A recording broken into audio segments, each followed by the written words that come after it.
தந்தை பெரியாரின் 51ஆம் ஆண்டு நினைவு நாளை அனுசரிக்கும் விதமாக பெரியார் நினைவிடத்தில் தற்பொழுது முதலமைச்சர் மு.க.ஸ்டாலின் அவர்கள் மலர் வளையம் வைத்து மரியாதை செலுத்தக்கூடிய அந்த நேரடி காட்சிகளை நாம் பார்த்து கொண்டிருக்கிறோம்.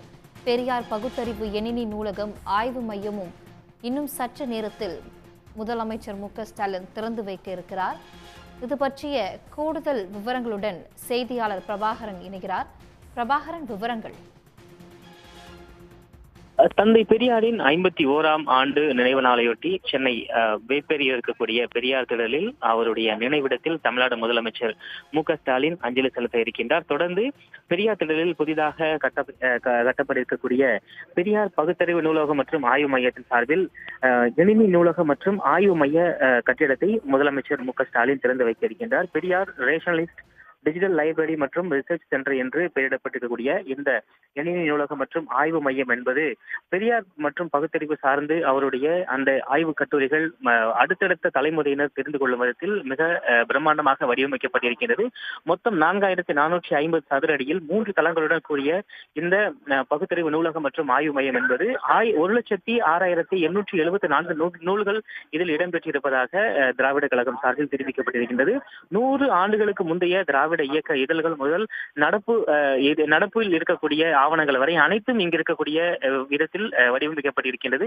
புரிப்புதவி மற்றும் நகலெடுப்பு மற்றும் மின்னாக்க பணிகள், ஒளி பதிவுகள், பாதுகாப்பு என அனைத்தும் இந்த நூலகத்தின் மூலமாக கிட்டத்தட்ட 100 ஆண்டுகளுக்கு முந்தைய வரலாறு முதல் தற்பொழுது வரை இருக்கக்கூடிய அனைத்தையும் முழுமையாக தெரிந்து கொள்ளும் வகையில் வடிவமைக்கப்பட்டிருக்கின்றது. அதே போல இந்த எணினி நூலகம் மற்றும் ஆய்வு மையம் என்பது சுமார் 2674 சதுர அடியுடன் மொத்தம் 6174 சதுர அடிகளுடன் கட்டப்பட்டிருக்கின்றது. முழுவதுமாக டிஜிட்டலைஸ் செய்யப்பட்டிருக்கின்றது. எணினி மையப்படுத்தப்பட்டுள்ள இந்த மையங்கள் மூலமாக திராவிட இயக்க நூல்களையும் தமிழில் வெளிவந்திருக்கக்கூடிய மின் நூல்களையும் படிக்கும் வசதியில் இந்த ஆய்வு மையம் என்பது அமைக்கப்பட்டிருக்கின்றது. அதே போல தமிழில் இயங்கக்கூடிய மின் நூலகங்கள் மற்றும் ஆவண களஞ்சியங்களையும் இங்கிருந்து அணுகக்கூடிய வசதி என்பதும் ஏற்படுத்தப்பட்டிருக்கின்றது. உலகிலேயே முதன்முறையாக மின் நூலகங்களின் புத்தகங்களையும் ஆவணங்களையும் இங்கிருந்தே படிப்பதற்கான வாய்ப்பு என்பது இந்த பெரியார் பகுத்தறிவு எணினி நூலகம் மற்றும் ஆய்வு மையத்தில் அமைக்கப்பட்டிருக்கின்றது. சுமார் 1,06,000 நூல்கள் இங்கு அமைக்கப்பட்டிருக்கின்றன. அது மட்டுமல்லாது உலகில் இருக்கக்கூடிய எந்த இடத்தில் இருந்தும் இருக்கக்கூடிய மின் நூலகங்கள் இருக்கக்கூடிய புத்தகங்களை இங்கிருந்தே படிப்பதற்கு உண்டான வசதிகளும் என்பது ஏற்பாடு செய்யப்பட்டிருக்கின்றது. இந்த மையத்தை தமிழ்நாடு முதலமைச்சர் மு.க.ஸ்டாலின் தற்பொழுது திறந்து வைக்கின்றார். தொடர்ந்து பெரியார் திடலில் அமைந்திருக்கக்கூடிய பெரியார் நினைவிடத்தில் அஞ்சலி செலுத்தக்கூடிய தமிழ்நாடு முதலமைச்சர் மு.க.ஸ்டாலின் தொடர்ந்து இங்கு அமைக்கப்பட்டிருக்கக்கூடிய நடிகவேல் எம்.ஆர். ராதா மையத்தில் இந்த கூட்ட அரங்கில் இந்த 51ஆம் ஆண்டு நினைவு நாளையொட்டி அமைக்கப்பட்டிருக்கக்கூடிய இந்த கூட்ட அரங்கில் சிறப்புரையாற்ற இருக்கின்றார். பிரபாகரன், தற்பொழுது முதலமைச்சர் மு.க.ஸ்டாலினுடன் எந்தெந்த அமைச்சர்கள் உடன் இருக்கிறார்கள்? மேலும் இந்த நூலகம் எப்பொழுது மக்களுடைய பயன்பாட்டிற்கு வர இருக்கிறது? நிச்சயமாக சென்னை வேப்பேரியில் இருக்கக்கூடிய பெரியார் திடலில் நடைபெறக்கூடிய இந்த நிகழ்வில் தமிழ்நாடு முதலமைச்சர் மு.க.ஸ்டாலின் கலந்து கொண்டிருக்கின்றார். அவருடன் திராவிட கழக தலைவர் ஆசிரியர் கி. வீரமணி கலந்து கொண்டிருக்கின்றார். அதே போல தமிழ்நாடு அரசை பொறுத்தளவு மூத்த அமைச்சர் துரைமுருகன், அதே போல அமைச்சர் சேகர் பாபு உள்ளிட்டோர் கலந்து கொண்டிருக்கின்றார்கள்.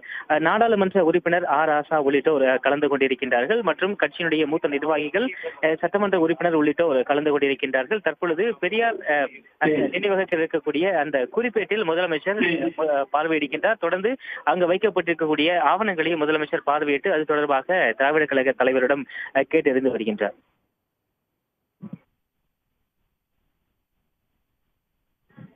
பிரபாகரன், இந்த நூலகத்தினுடைய சிறப்பு அம்சங்கள் என்னென்ன பிரபாகரன்?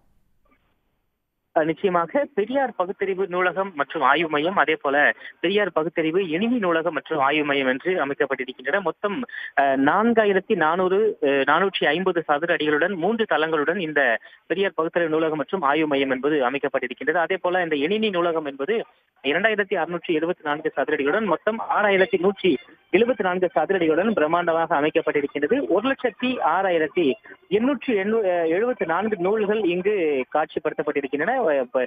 வாசகர்கள் அதனை நேரடியாக அணுகி அந்த புத்தகங்கள் மூலமாக பல்வேறு தகவல்களை தெரிந்து கொள்ள முடியும். குறிப்பாக கடந்த 100 ஆண்டுகளுக்கு முந்தைய திராவிட இயக்க இதழ்கள் முதல் நடப்பில் இருக்கக்கூடிய இந்த நூல்கள் வரை, தினசரி நூல்கள் தொடங்கி திராவிட இயக்க இதழ்கள் வரை அனைத்தையும் ஒரே இடத்தில் தெரிந்து கொள்ளும் வகையில் இங்கு வடிவமைக்கப்பட்டிருக்கின்றது. அதே போல இந்த இந்த இதழ்களை படிக்க வரக்கூடியவர்கள் குறிப்புதவி மற்றும் நகலெடுப்பு, மின்னாக்க பணிகள் மற்றும் ஒளி பதிவுகள் ஆகியவை செய்து கொள்வதற்கானவும் வசதியும் ஏற்பாடு செய்யப்பட்டிருக்கின்றது. முழுவதுமாக டிஜிட்டலைஸ் செய்யப்பட்டிருக்கக்கூடிய இந்த இணைனி மையப்படுத்தப்பட்டுள்ளதாக இந்த மையம் என்பது அறிவிக்கப்பட்டிருக்கின்றது. திராவிட இயக்க நூல்களையும் தமிழில் வெளிவந்திருக்கக்கூடிய மின் நூல்களையும் இங்கிருந்தே படிக்கக்கூடிய வசதி என்பது ஏற்படுத்தப்பட்டிருக்கின்றது.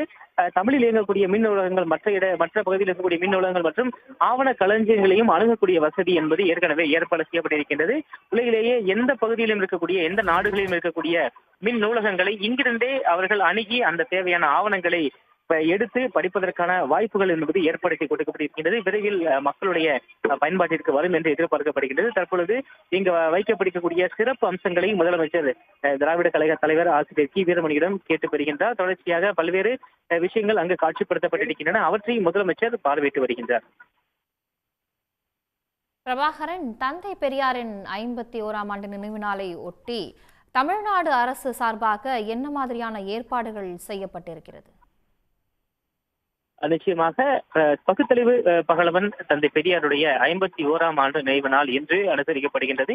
இதனையொட்டி தமிழ்நாடு முழுவதிலும் இருக்கக்கூடிய ஒவ்வொரு மாவட்டங்கள் மற்றும் அங்கு இருக்கக்கூடிய பகுதிகளில் பெரியாருடைய படத்திற்கும் அவருடைய சிலைக்கும் மாலை அணிவித்து மரியாதை செலுத்தப்படுகின்றது. தமிழ்நாடு அரசு சார்பில் சட்டமன்ற உறுப்பினர்கள் மற்றும் அமைச்சர்கள் அந்தந்த பகுதிகளில் இந்த அஞ்சலி செலுத்துகின்றார்கள். முக்கியமாக சென்னை அண்ணா சாலையில் இருக்கக்கூடிய பெரியார் சிலை என்பது இங்கு மிக முக்கியமான ஒரு பகுதியாகும். இந்த இடத்தில் சிம்சன் பெரியார் சிலையில் தமிழ்நாடு முதலமைச்சர் அஞ்சலி செலுத்தியிருக்கின்றார். தொடர்ந்து தமிழ்நாடு அரசு சார்பில் அமைச்சர்கள், சட்டமன்ற நாடாளுமன்ற உறுப்பினர்கள் அங்கு அஞ்சலி செலுத்தி இருக்கின்றார்கள். அதே போல தொடர்ந்து அனைத்து அரசு அலுவலகங்களிலும் இன்று பெரியாருடைய படத்திற்கு அஞ்சலி என்பது செலுத்தப்படுகின்றது. சட்டமன்ற நாடாளுமன்ற உறுப்பினர்கள் அஞ்சலி செலுத்துகின்றார்கள். மாவட்ட தலைநகரங்களில் அந்தந்த மாவட்ட பொறுப்பு அமைச்சர்கள் அதே போல நாடாளுமன்ற சட்டமன்ற உறுப்பினர்கள் இந்த அஞ்சலி செலுத்துகின்றார்கள். ஏற்கனவே பெரியார் சார்ந்து 50ஆம் ஆண்டு இந்த பொன் விழா என்பது பல்வேறு நிகழ்வுகளை முன்னெடுத்திருந்தது. கிட்டத்தட்ட ஓராண்டுகளுக்கு மேலாக பகுத்தறிவு மற்றும் பெரியாருடைய சொற்களஞ்சியங்கள் சார்ந்து பல்வேறு தரவுகள் பல்வேறு விஷயங்கள் என்பது பிரச்சாரங்கள் என்பது முன்னெடுக்கப்பட்டிருந்தது. திராவிட கழகம் சரி, அதே போல தமிழ்நாடு அரசும் பல்வேறு நடவடிக்கைகள் மேற்கொண்டன. அதனுடைய இறுதியாக மட்டுமே இந்த சிறப்பு அம்சங்கள் கொண்ட ஆய்வு மையங்கள் திறக்கப்பட்டிருக்கின்றன. தற்பொழுது முதலமைச்சர் இந்த பகுதியில் நேரடியாக வந்து இந்த பெரியார் திடலில் அமைக்கப்பட்டிருக்கக்கூடிய அந்த நினைவிடத்தில் அஞ்சலி செலுத்துகின்றார். தொடர்ந்து டிஜிட்டலைஸ் மையமாக நவீன மையமாக கட்டப்பட்டிருக்கக்கூடிய இந்த எணினி நூலகம் மற்றும் மைய பகுதிகளை ஆய்வு செய்திருக்கின்றார்.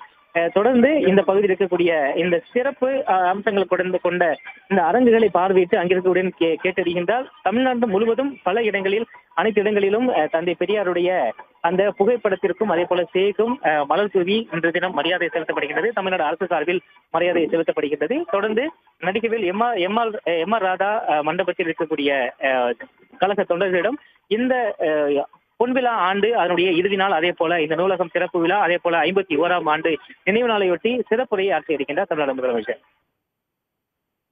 பிரபாகரன், விரிவான தகவல்களுக்கு நன்றி பிரபாகரன். உடனுக்குடன் செய்திகளை தெரிந்து கொள்ள சன் நியூஸ் பெல் ஐகானை கிளிக் பண்ணுங்க.